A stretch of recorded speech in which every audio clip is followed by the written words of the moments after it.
You're listening to Swadhinota, the Bengal Revolution. This program is a historical account to honor those who fought for India's freedom. Episode 14. Subhas Chandra Bose was elected president of the Indian National Congress, defeating the candidate endorsed by Mahatma Gandhi. However, he eventually resigned due to a lack of cooperation from Gandhi and went on to form his own party, the Forward Bloc, through which he continued his revolutionary activities. It is believed that socialist leader Jayaprakash Narayan wrote to him in 1940, expressing support for revolutionary efforts across India and advocating for the establishment of secret organizations. Narayan also stressed the importance of exposing the Congress Party's inefficiency and failure to address the needs of the people. The British authorities were determined to imprison Subhas for any actions that threatened their rule. Despite his poor health, he was repeatedly jailed in Calcutta and Burma, becoming a frequent target of British repression. In January 1941, Subhas Chandra Bose made a daring escape from his Calcutta residence under disguise and eventually reached Germany. He remained there until 1944, during which time he met and married Emily Schenkel, with whom he had a daughter named Anita. While in Germany, Bose broadcast a powerful message to all Indians via radio, urging them to continue their struggle for independence and reaffirming his commitment to the cause of freedom.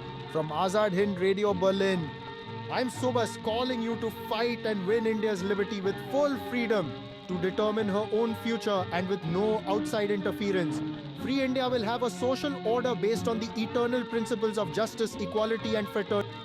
In March 1942, British rulers in India retaliated against Subhas's growing influence by declaring that members of his pro-fascist party in Calcutta should face the death penalty. When Mahatma Gandhi launched the Quit India movement, Subhas Chandra Bose congratulated him but also remarked that Gandhi would not be able to drive the British out without military assistance. Subhas Chandra then travelled to Japan, where he took command of the Azad Hind Fauj, Indian National Army, from Raj Bihari Bose. He met with Japanese Prime Minister Tojo and other military and government leaders to discuss the Indian independence movement. Inspired by his rallying cry, Chalo Delhi, or Let's March to Delhi. Many Indians living in Singapore and Japanese-occupied territories in Southeast Asia joined his cause. With weapons supplied by Japan, Bose's forces won several battles against British Indian troops. However, the lack of air support, heavy monsoon rains, and Japan's eventual surrender in World War II halted the war efforts led by the beloved commander.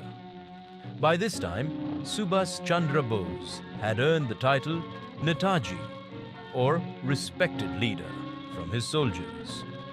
In honor of his contributions, the airport in Calcutta was named Netaji Subhas Chandra Bose International Airport. It is worth remembering that Bose, who had ranked fourth in the prestigious ICS examination, sacrificed a promising career to dedicate 25 years of his life to the service of his country. The diary of the battles of Azad Hind Fauj is as follows. Give me blood, and I promise you freedom. We would, however, get our freedom only by shedding our own blood. We will be able to preserve our freedom only if we get it through our own sacrifice and toil. There is no discrimination because of religion and caste in India today. New India wants freedom for its entire people.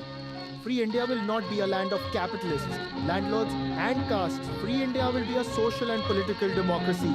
There will be no state religion. In the matter of political and economic rights, there will be perfect equality among the whole population. We have to live in the present. We want to build up a new and modern nation on the basis of our old culture and civilization. In the name of God, India and her 380 million people, I, S.C. Bose, make this sacred oath that I shall carry on the fight for freedom till the end of my life. My life's mission will devolve around the service of 380 million of my countrymen. This is my pledge of honor. When freedom is obtained, I shall shed the last drop of my blood to defend that freedom. A distant land on the far side of the river, we will reach the land, crossing forests and mountains, and return to the land where we were born. We always crave to be there, we will return there. Hark! India is calling us, millions of our countrymen are calling us. Its capital Delhi is calling us. Relatives are calling relatives. The call of blood is here. Arise, do not waste time. Weapons in hand, we will march and advance on the road shown by our guides. We will make our way through the enemies and their forces. If the Lord so wishes, we will become martyrs. We will kiss the road to Delhi, on which our forces we will march. The road to Delhi is the road to independence. Let us march to Delhi.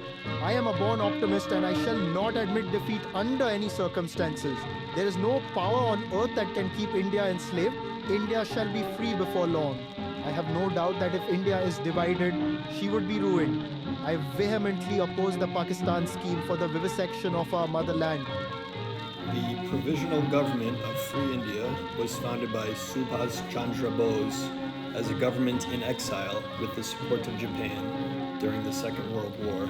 For this government, stamps were planned, which were manufactured in Germany. The stamps were commissioned by Bose himself during his stay in Berlin in the early 1940s. All stamps were printed by photogravure in sheets of 100 at the Reichsdruckerei printing press, the smaller nominal values of the Azad Hind stamps.